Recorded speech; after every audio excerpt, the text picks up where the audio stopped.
Class 10th का trigonometry मैंने start करा था। प्रीवियस क्लास मैं 2 क्लास ले चुका हूँ। लेकिन बच्चों, मेरे नौजवान सिपाहियों, सबसे पहले मैं आप लोगों से रिक्वेस्ट करना चाहता हूँ कि अगर इस तरीके का टॉपिक आपको चाहिए मेरे चैनल के साथ, तो सबसे पहले हमारे चैनल को अंकित मैथमेटिक्स फाउंडेशन को सब्सक्राइब कर लो और बेल आइकन को दबा दीजिए। तो बच्चों, आज का जो टॉपिक है ना, और कई बच्चे इंतज़ार में होंगे कि ट्रिग्नोमेट्री की जो नेक्स्ट लेक्चर है वो कब आएगा। तो मैंने क्वेश्चन भी कराया था टी रेशियो से रिलेटेड, और वो आपने देखा होगा। और सबसे पहले मैं बच्चों ये आप लोगों से कहता हूँ कि कभी भी लेक्चर आप अटेंड करने आते हो ना, तो नेक्स्ट लेक्चर देखने के लिए प्रीवियस लेक्चर देखना बहुत ज़रूरी है। अगर आप प्रीवियस लेक्चर को नहीं देखते हो तो नेक्स्ट लेक्चर जो है आपको बिल्कुल नहीं समझ आएगा। और मैं आप लोगों से कहा था कि जितने भी क्लास 10th के जो मैथमेटिक्स के जो चैप्टर्स हैं वो सारे यूट्यूब पे अपलोड मैं करूँगा। तो उसी प्रयास के साथ आज फिर से मैं क्लास में आया हूँ आप लोगों के साथ, और मैं आपके लिए बहुत अच्छा सा मतलब सेशन मैं ले रहा हूँ। और बोर्ड एग्ज़ाम के पहले मैं कोशिश करूँगा कि सारा का सारा टॉपिक आपका कंप्लीट हो जाए। तो चलिए, आज किस टॉपिक को फतह करना है आप लोग को पता होगा कि रेशियो हम लोगों ने पढ़ लिया। अब उसी रेशियो को इम्प्लीमेंट कहाँ करेंगे ये आपके दिमाग में स्ट्राइक कर रहा होगा। तो देखिए कि हम लोग जो है पढ़ेंगे T ratio of particular angle, या फिर इसको आप बोलते हो trigonometric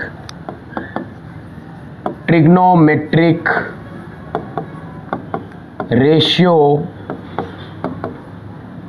of particular angle. Particular angle में सबसे पहले हम लोगों को सीखना है 30, 45 एंड 60। ये कैसे निकालेंगे इसका value? By using T ratio, मतलब रेशियो को यूज कर कर, ट्रिग्नोमेट्रिक रेशियो को यूज कर कर आप कैसे इस वैल्यू को निकालेंगे। मतलब 30 हो या 45 हो या फिर 60 डिग्री हो, तो आप कैसे निकालोगे। तो ये आपका टॉपिक आज का है। तो आज जल्दी से इसको आप नोट डाउन कर लीजिए कि ये आज हम लोग टॉपिक्स पढ़ने वाले हैं।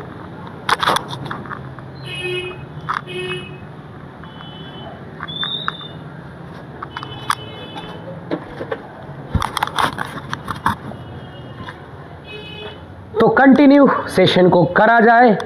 आप लोग सारे लोग कम से कम सेशन के पहले लाइक और सब्सक्राइब कर दें हमारे चैनल को। तो चलिए अंकित सर, अब स्टार्ट करते हैं, सेशन को स्टार्ट करा जाए, है ना। आ जाइए बच्चों सारे लोग और सीखने के लिए तैयार हो जाइए ये टॉपिक को। तो सबसे पहले हम लोगों का जो टॉपिक है वो क्या है? T ratio of 30 degree and 60 degree को निकालना है। सबसे पहले क्या निकालना है? 30 और 60 डिग्री। तो सबसे पहले बच्चों की एक आप ट्रायंगल ले लो, क्योंकि रेशियो आप पढ़ रहे हो ना, तो रेशियो पढ़ रहे हो तो सबसे पहले तो एक ट्रायंगल आपके पास होना चाहिए। तो देखिए, एक इक्विलैटरल ट्रायंगल हमको सबसे पहले इसके रेशियो को निकालने के लिए इक्विलैटरल ट्रायंगल हम लोगों को चाहिए, है ना बच्चों। और एक परपेंडिकुलर लाइन यहाँ से आपको ड्रॉ करना है, और मैं कलर चेंज कर लेता हूँ थोड़ा सा आप लोगों के लिए, है ना। और यहाँ से एक लाइन जो है आपको परपेंडिकुलरली लेना है ना, वो भी परपेंडिकुलर लेना है ना। अब यहाँ पे ए ले लो आप, यहाँ पे बी ले लो, यहाँ पे सी और ये डी। और इक्विलैटरल ट्रायंगल आपने लिया है, तो इक्विलैटरल ट्रायंगल में मान लीजिए साइड आपने लिया ए है इधर का, और इधर का भी आप ए ले लेते हो। ए सारा है, ये दिख नहीं रहा होगा तो मैं आपको दिखा देता हूँ कि ये भी ए लिया गया है और ये भी ए लिया गया है, ये भी ए लिया गया है, ठीक है। और अगर बात बताइए कि अगर ये परपेंडिकुलर होगा तो यहाँ पे एंगल क्या होगा बताइए? 90, इधर भी 90 होगा। अगर ये पूरा ए है लेंथ BC का, तो ये क्या होगा बच्चा? ये जो होगा ये भी a/2 होगा BD का लेंथ, और ये भी a/2 होगा। अब बताओ बच्चों कि ये सारा कंस्ट्रक्शन हम लोगों ने कर लिया क्वेश्चन में फिगर के अकॉर्डिंग। सबसे पहले आप लोगों को लिखना है कंसीडर एन इक्विलैटरल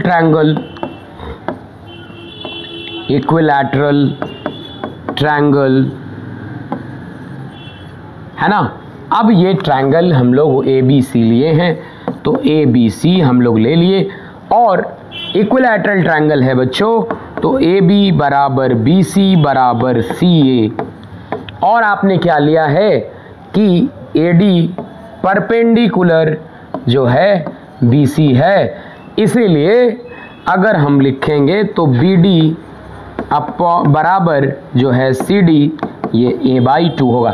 आपको पता होगा कि ये जो है ना परपेंडिकुलर जब किसी अपोजिट साइड पे लेते हैं तो ये दो बराबर भागों में इसको बांट देता है, परपेंडिकुलर बाइसेक्टर हुआ। परपेंडिकुलर बाइसेक्टर का मतलब कि ये लेंथ और ये लेंथ दोनों आपस में बराबर होंगे। तो आपको ये दिया गया है 60 और ये दिया हुआ है 60, लेकिन ये पूरा कंप्लीट एंगल अगर 60A होता तो ये तो क्या है 30 होगा, क्योंकि 90 और 60 150, तो ये 30 होगा क्योंकि तीनों एंगल का सम कितना होता है 180। यहाँ तक तो कोई दिक्कत नहीं होना चाहिए। लेकिन बात ये है कि अगर आप निकालना चाहते हो T रेशियो 60 डिग्री का, तो T रेशियो 60 डिग्री निकालने के पहले आपको ये वाला लेंथ तो चाहिए, परपेंडिकुलर तो पता ही नहीं है। तो परपेंडिकुलर ये राइट एंगल ट्रायंगल है या नहीं, ये और ये राइट एंगल ट्रायंगल है, आपको बिल्कुल पता होगा। तो यहाँ से अगर आप राइट एंगल ट्रायंगल से फ्रॉम राइट ट्रायंगल किस में चलेंगे, ADB में अगर चलते हो आप, ADB हैव, तो राइट एंगल ट्रायंगल में बच्चों ये तो पता होगा ना आप लोगों को कि पाइथागोरस लगाते हैं। तो क्या होगा बच्चा, AD का स्क्वायर प्लस BD का स्क्वायर बराबर हाइपोटेनस है AB स्क्वायर। तो यहाँ से आप लिखते हो कि AD का लेंथ तो मुझे पता नहीं, हाइट है, हाइट ही निकालना है, H मान लेते हैं इसको, और BD आपको पता है a/2 का होल स्क्वायर, और AB का लेंथ जो है A दिया हुआ है A स्क्वायर, A देखिए AB का लेंथ है ना। तो यहाँ से आप निकाल दो, है ना, क्या निकाल दोगे, H square is equal to A square minus A square by 4। अब इसको जब आप सॉल्व करेंगे तो ये आपका क्या आएगा बताइए, विन का घटाव है 4A स्क्वायर, इधर 4 मल्टीप्लाई हो जाएगा A स्क्वायर होगा, यहाँ से आपका बचा 3A स्क्वायर बाई 4। और अगर आपने यहाँ तक कर लिया तो H स्क्वायर बराबर क्या आ गया 3A स्क्वायर बाई 4, तो H बराबर क्या होगा √3/2A, और ये आ गया √3/2A। अब जो है आपको निकालना है रेशियो, तो ये जो लाइन हमने लिखा है वो मैं इरेज कर लेता हूँ। तो देखिए ऊपर में आपको दिखेगा कैसे, देखिए बिल्कुल क्लियर, आपको किसी भी तरह का कोई दिक्कत नहीं होगा। अब आपको क्या निकालनी है 60 डिग्री का रेशियो। तो बताओ कि सबसे पहला ट्रिग्नोमेट्रिक फंक्शन 60 डिग्री के लिए निकालते हैं, तो 60 डिग्री के लिए परपेंडिकुलर लाइन थीटा के सामने होता है, मतलब थीटा ये मान रहे हो तो परपेंडिकुलर ये होगा। तो अगर साइन 60 अगर आप निकालना चाहते हैं साइन 60, तो साइन 60 के लिए परपेंडिकुलर AD हुआ, तो AD, और हाइपोटेनस कौन हुआ AB, क्योंकि P/H होता है साइन का रेशियो, साइन थीटा का, तो AD/AB, तो AD का लेंथ हो गया √3/2A, और AB का लेंथ हो गया A से कैंसिल, मतलब ये आ गया √3/2। अगर कॉस का निकालना चाहते तो बेस तो ये हो गया, तो कॉस 60 को क्या लिखेंगे आप BD/AB, जो कि आपको दिया हुआ है BD का लेंथ A/2, और ये A से कैंसिल, मतलब 1/2। और अगला जो है आपका रेशियो क्या निकालना है आपको, यहाँ से थोड़ा सा इसको मैं इरेज कर लेता हूँ बस, देखिए अब यहाँ से आप देख लीजिए tan 60 अगर आपको निकालना है तो परपेंडिकुलर बाई बेस, तो परपेंडिकुलर ये, तो AD अपॉन BD, AD का लेंथ √3/2a, देख लीजिए फिगर में, और इसका a/2, a से a खत्म, 2 से 2 खत्म, मतलब √3। और ये 3 ट्रिग्नोमेट्रिक फंक्शन का अगर आपने निकाल लिया तो बाकी 3 तो आप खुद ही लिख लोगे। देखो यहाँ से सिमिलरली आप यहाँ एक लाइन लिखिएगा, सिमिलरली अब साइन का उल्टा क्या होता है, कॉसेक, तो कॉसेक 60 डिग्री का वैल्यू क्या होगा, 2/√3। अच्छा, कॉस का उल्टा सेक, सेक 60 डिग्री का वैल्यू हो जाएगा 2, और tan 60 का उल्टा होता है cot 60, तो ये हो जाएगा आपका, क्या हो जाएगा, 1/√3, √3 का उल्टा 1/√3। तो ये था आपका 60 डिग्री का जो है टी रेशियो, जो आपको बिल्कुल दिख रहा होगा। ध्यान से देखिए कैसे इसको निकाला गया है।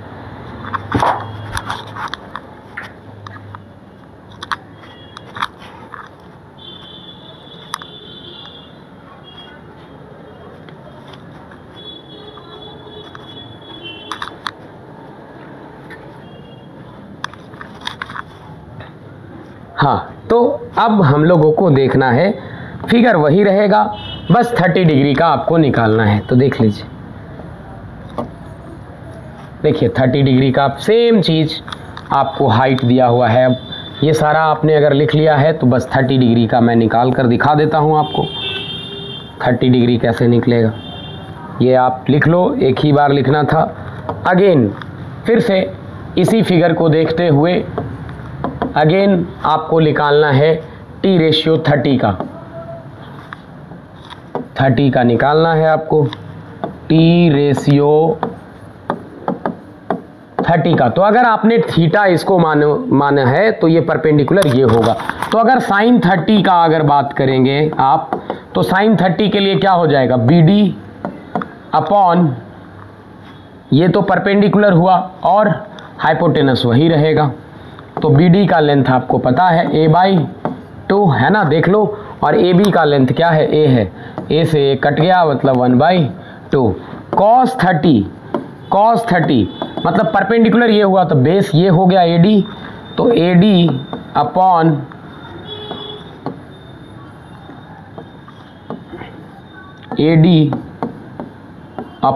AB, AD का लेंथ √3/2a और ये a, तो cos 30 आपका आ गया √3/2 आ गया। और अगर आपको tan 30 निकालना है तो tan 30 के लिए क्या हो जाएगा, देखिए बेस परपेंडिकुलर ये BD, थीटा के सामने वाला BD और बेस ये है AD। तो देखिए यहाँ पे BD का लेंथ क्या दिया हुआ है, a/2 और AD का लेंथ है √3/2a, a से a, 2 से 2 मतलब 1/√3। अब सिमिलरली बाकी के 3 ट्रिग्नोमेट्रिक फंक्शन उल्टा करेंगे, तो सिमिलरली बाकी साइन का उल्टा कॉसेक, तो कॉसेक 30 का क्या हो जाएगा 2, अच्छा सेक 30 का क्या हो जाएगा 2/√3 और cot 30 का क्या हो जाएगा √3 हो जाएगा। तो ये आपका हो गया T ratio of 30 degree and 60 degree. तो ये आप अच्छे से देख लें कैसे निकालें। ये बस एक ही कंसेप्ट इसमें आपको याद रखना है कि थीटा के सामने वाला हमेशा परपेंडिकुलर लाइन होता है ना बच्चों। चलिए नेक्स्ट जो है आपका टी रेशियो ऑफ 45 डिग्री देखना है। जल्दी से आ जाइए, सेशन को लंबा नहीं करना। टी रेशियो ऑफ 45 डिग्री कैसे निकालो, 45, देखिए 45 डिग्री का रेशियो कैसे निकालेंगे आप। सबसे पहले एक आप ट्रायंगल को कंस्ट्रक्ट कर लें, राइट एंगल ट्रायंगल।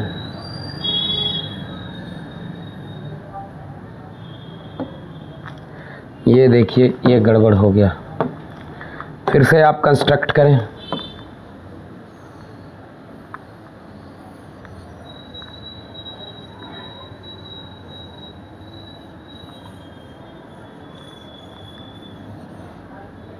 ये मान लो राइट एंगल ट्रायंगल हमने कंस्ट्रक्ट किया। अब देखिए यहाँ पे ये मान लीजिए ए है और ये बी पे राइट एंगल बना रहा है, सी है। तो ये अगर 90 तो मुझे निकालना है 45 का।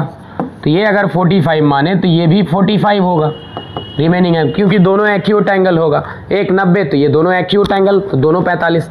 अब ये बताओ कि ये 45 है तो कुछ देर के लिए अगर ये दोनों एंगल्स इक्वल है, दोनों एंगल इक्वल है, तो ये साइड भी अगर हम ए मान ले इसको, तो ये भी ए हो जाएगा आपका।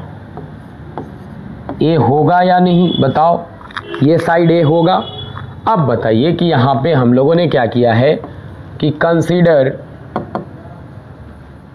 A right angled triangle. ये राइट एंगल ट्रायंगल क्या लिए हैं, ए बी सी, जिसमें आपका पहला कंडीशन दिया हुआ है कि एंगल बी सी ए बराबर एंगल बी ए सी बराबर 45 डिग्री है। इसीलिए हमारा बी सी का लेंथ और ए बी का लेंथ बराबर होगा।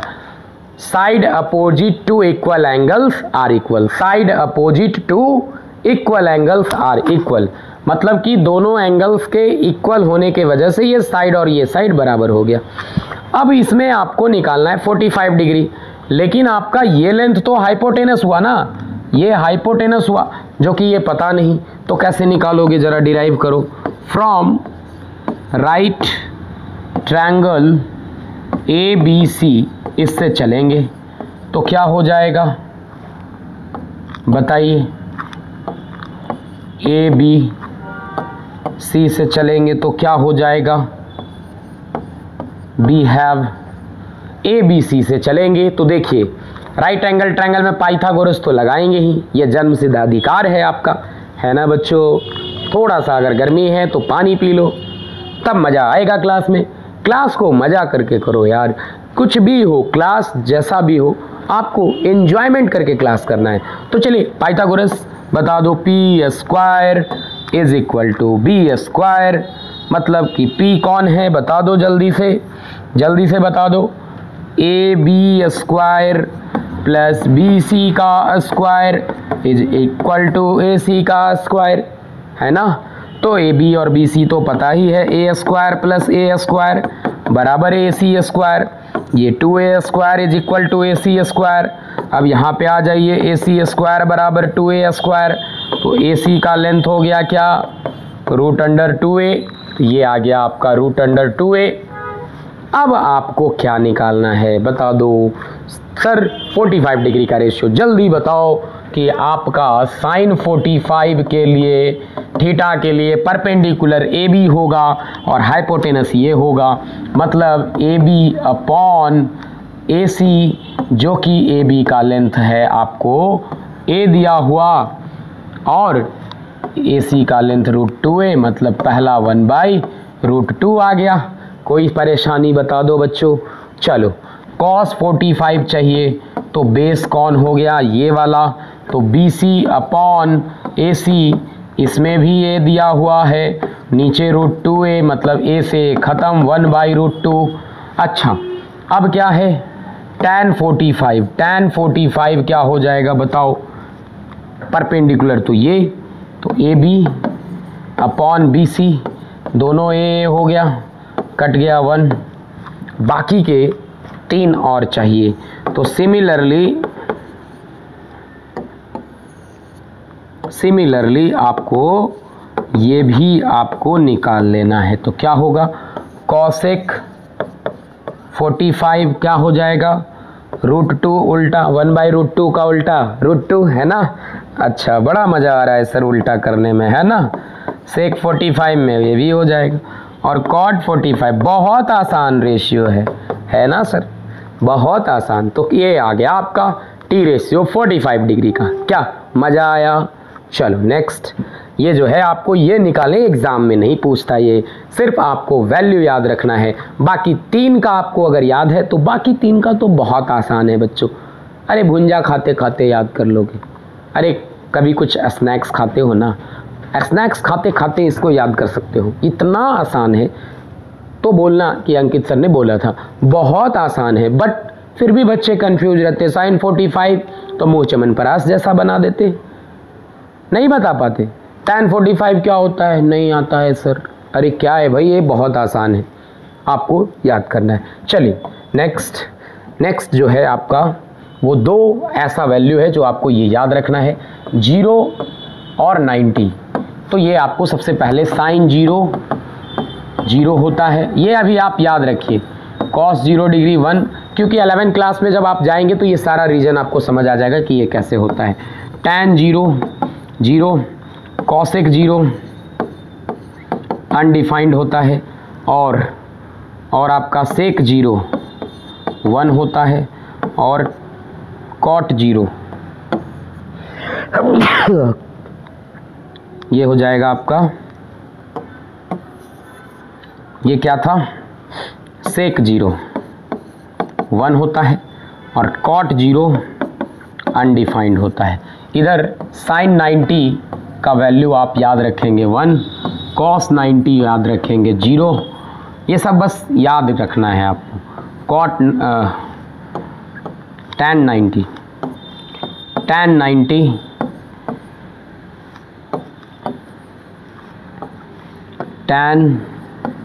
90 अनडिफाइंड, और आपको cosec 90 1 होता है, और sec 90 अनडिफाइंड होता है, और cot 90 जो होता है वो 0 होता है। ये आपका जो है, ये आपका ये याद रखना है, ये वैल्यू आपको सिर्फ याद रखना है, क्वेश्चन में यूज होगा। इसका रीज़न अगर आपको समझना है तो क्लास 11th में जब आप जाएंगे ट्रिग्नोमेट्री पढ़ेंगे वहाँ पे, तो बिल्कुल आपको क्लियर होगा। एक चार्ट मैं बता देता हूँ आपको, और क्लास सेशन ख़त्म करूँगा, और फिर नेक्स्ट सेशन में मैं क्वेश्चन लेकर आऊँगा। तो चलिए, ये जो है आगे मैं स्लाइड को बढ़ाता हूँ। चलिए, सबसे पहले एक लाइन ड्रॉ करता हूँ मैं आपके सामने, और इस वैल्यू को आप याद रखेंगे, है ना। चलिए देखिए,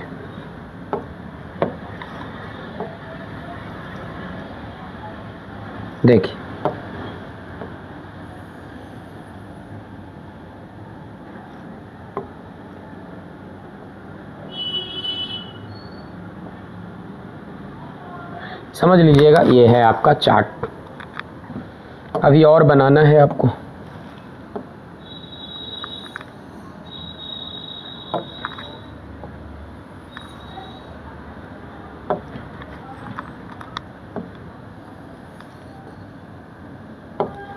देखिए, ये टेबल जो है याद रखिएगा।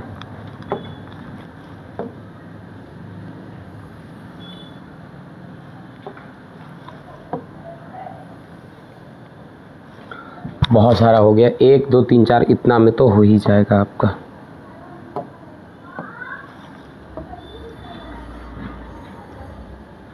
कितना है, ये जो है 3 2 3 4। इसमें देखो कलर चेंज कर देता हूँ थोड़ा सा, आप लोग को अच्छा लगेगा। इसमें ट्रिग्नोमेट्रिक फंक्शन लिखा गया है। ट्रिग्नोमेट्रिक फंक्शन ये देख लो। अब यहाँ पे पहला है 0 30 45 डिग्री 60 और 90, वो तो खाली ही रह गया, चलो छोड़ दो उसको, ये आप याद रखेंगे, ठीक है।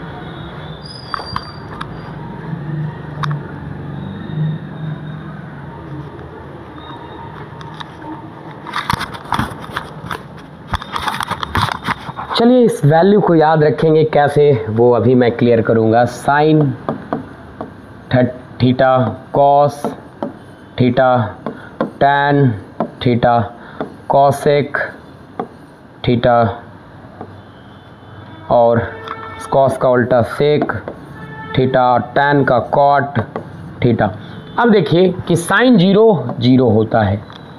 अगर कलर चेंज कर दूं तो आपको, चलिए रेड ही सही है, ग्रीन ले लूँ का, ग्रीन ले लेता हूँ।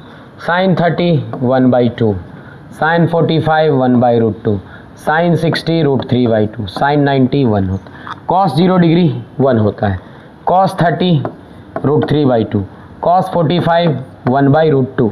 देखिए कैसे लिखते हैं, कॉस 60 1/2, ये 0 हो जाएगा। आगे बढ़ते हैं, tan 0 0, tan 30 1/√3, tan 45 1, tan 60 √3, tan 90 undefined. देख रहे हैं कैसे लिखते हैं, कॉसेक 0 डिग्री अनडिफाइंड होता है, कॉसेक 32, कॉसेक 45 √2, कॉसेक 60 √2/3 और कॉसेक 90 1 होता है। और देखिए सेक 0 डिग्री 1, सेक 30 2, सेक 45 √2 और सेक 60 2 और sec 90 undefined. Cot 0 degree undefined, cot 30 √3 और कॉट 45 1, कॉट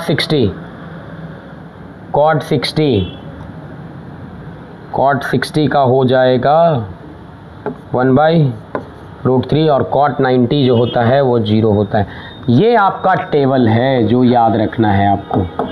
और ये याद रखने का तरीका मैं फिर से बता रहा हूँ कि बाकी के पहले वाले 3 ट्रिग्नोमेट्रिक फंक्शन अगर आपको याद हैं तो बाकी 3 के आप उल्टा कर याद रख सकते हैं। और ये बहुत आसान चैप्टर है और ये बहुत ही छोटा सा समरी टाइप का ये चैप्टर आपको बताया जा रहा है जनरली, है ना। तो ये चैप्टर को पहले आप पूरे तरीके से प्रिपेयर होके आगे आ जाएं नेक्स्ट क्लास में। और नेक्स्ट क्लास में बहुत सारा क्वेश्चन मैं लेकर आने वाला हूँ और बहुत एक्साइटिंग सेशन, किस तरीके से धड़ल्ले से आप किसी भी तरह का क्वेश्चन को कर सकते हो। तो सेशन को ज़्यादा लंबा नहीं करना क्योंकि आप लोगों के साथ और भी क्लास लेना है, क्योंकि आप लोग बोर भी होने लगते हो। बच्चे बहुत आज के टाइम पे ना ज़्यादा देर क्लास होगा नहीं अच्छा लग रहा है सर, तो इसीलिए क्लास को अब बाइंड अप करना चाहता हूँ। नेक्स्ट क्लास में बहुत सारा ढेर सारा क्वेश्चन लेकर मैं आने वाला हूँ, तो उसके लिए आप इंतज़ार करें, जल्द ही वो सेशन मैं लेकर आऊँगा। आज के लिए इतना ही, थैंक यू। नेक्स्ट सेशन में फिर से मैं मिलूँगा।